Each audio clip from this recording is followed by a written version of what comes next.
उसने जो वादा किया है कि कल प्रदर्शनी में किंग ऑफ द वर्ल्ड होगा, उसे वो पूरा कर पाएगा?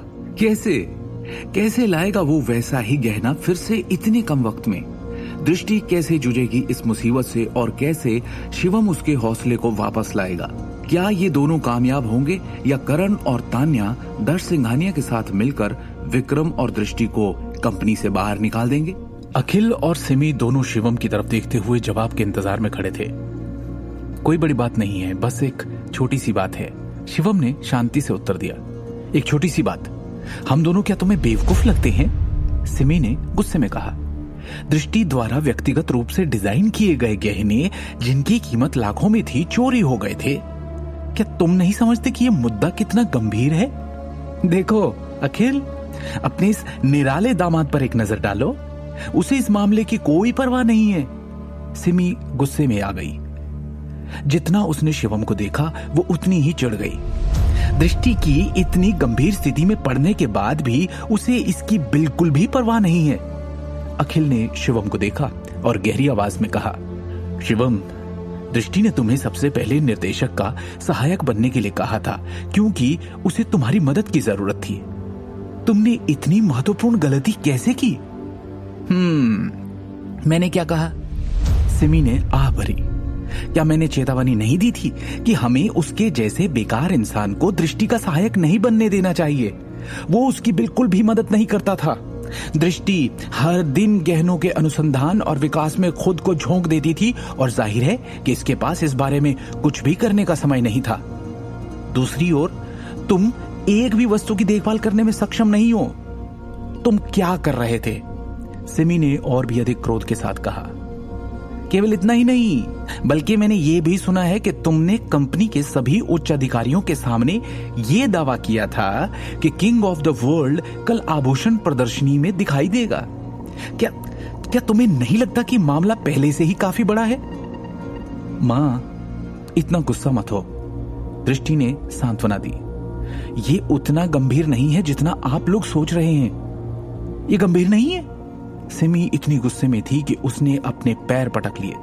क्या तू जानती नहीं कि बाहर अफवाहें कितनी तेजी से फैलती है? हमारे परिवार पर गहने चुराने का आरोप लगाने वाली अफवाहें पहले से ही हैं। इसके अलावा उन्होंने ये भी कहा कि तू कैसे गहने का एक टुकड़ा बनाने में असमर्थ थी, जो इतना पैसा लगाने के बाद भी उनकी उम्मीदों पर खरा नहीं उतरी, और इसलिए तूने गहने चोरी करने का सहारा लिया।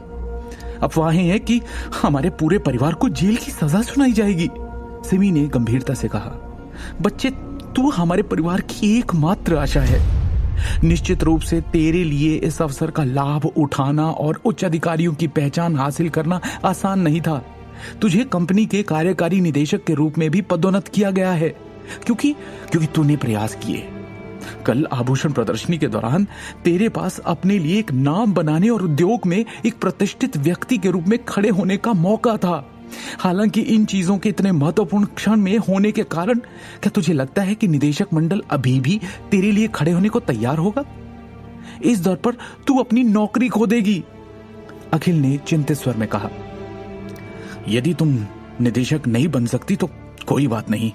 हालांकि समस्या यह है कि एक दिन में इतने लाखों के गहनों का गायब होना उतना ही महत्वपूर्ण है जितना कि गहनों की प्रदर्शनी के रूप में महत्वपूर्ण होगा। कंपनी के रणनीतिक विपणन पर एक बड़ा प्रभाव होना निश्चित है। निदेशक मंडल को तब जांच की जिम्मेदारी लेनी होगी। ये देखकर कि सबसे बड़े भाई और तीसरे भाई के परिवार अभी भी मुश्किल से अपनी स्थिति पर कैसे हैं, उन्हें निश्चित रूप से अवसर मिलेगा घाव पर नमक छिड़कने का। ये सही है। भाई साहब और अजीत का परिवार मौजूदा स्थिति का फायदा क्यों नहीं उठाएगा? ऊपर से वो सिंघानिया भी उनकी मदद करेंगे। और ये सब इस शिवम की वजह से, जिसने तान्या की शादी में हंगामा किया था और यहां तक कि करण को मारने की हिम्मत भी की थी। सिमी ने बहुत नाराजगी के साथ कहा, लेकिन देखो, शिवम अभी भी कितना लापरवाह है। उसे कुछ भी परवाह नहीं। इस इंसान के पास वास्तव में विवेक है ही नहीं। यद्यपि हमारा परिवार पिछले कुछ दिनों में अच्छी तरह से जीने में कामयाब रहा, हम फिर से तुम जैसे पागल द्वारा बर्बाद होने जा रहे हैं। सिमी ने निर्दयता से कहा और उसने अपना सारा गुस्सा शिवम पर ही निकाल दिया। यह सही है। अगर मैंने अफवाह के बारे में नहीं सुना होता तो मुझे निश्चित रूप से इस बारे में पता नहीं चलता। सिमी को अचानक कुछ और याद आया। वो जानती थी कि उसकी बेटी निश्चित रूप से अपनी बचत से इतनी महंगी कार नहीं खरीद सकती। वो कार शिवम की है। दृष्टि कहने ही वाली थी कि शिवम ने इसे खरीदा है। Shivam, it's you again? Simi ने दृष्टि को बीच में रोका और शिवम को घूरते हुए देखा। आगे की कहानी जानने के लिए देखिए अगला एपिसोड सिर्फ पॉकेट एफएम के YouTube चैनल पर, और शिवम द हिडन वॉरियर के सारे एपिसोड्स को सुनने के लिए डिस्क्रिप्शन में दी लिंक से डाउनलोड करें पॉकेट एफएम ऐप।